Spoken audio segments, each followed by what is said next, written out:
Yeah, they did. They called in this kid named Sebastian. He's a senior this year, and he has been tearing things up in the secondary. Been playing some elite football.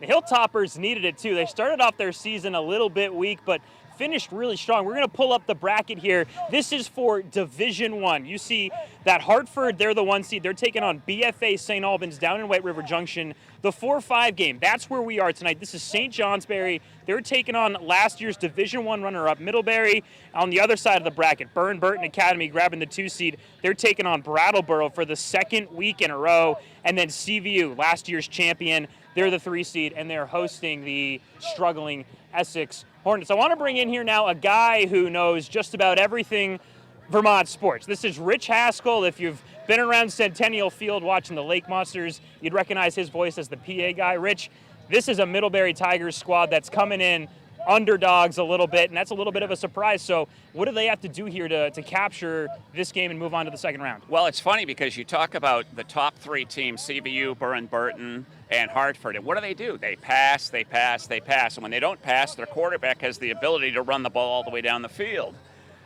St. J is sort of the same way with Bunnell. He's been doing it all year. Middlebury is the absolute opposite of that. And to answer your question, Middlebury needs to do what they always do: run, get first downs, move the chains, and take time, win the battle of ball possession, because you've got to keep it out of that St. J quarterback's hands. Yeah, absolutely dynamic offense that St. Johnsbury has. Middlebury's game plan is always just run the football into the ground and control the game on defense. They haven't exactly done that against the dynamic quarterbacks in Division One this year. So what do they have to do differently in order to really bottle up Bunnell and make this defense take over this game? Well, first of all, don't give them the ball ever.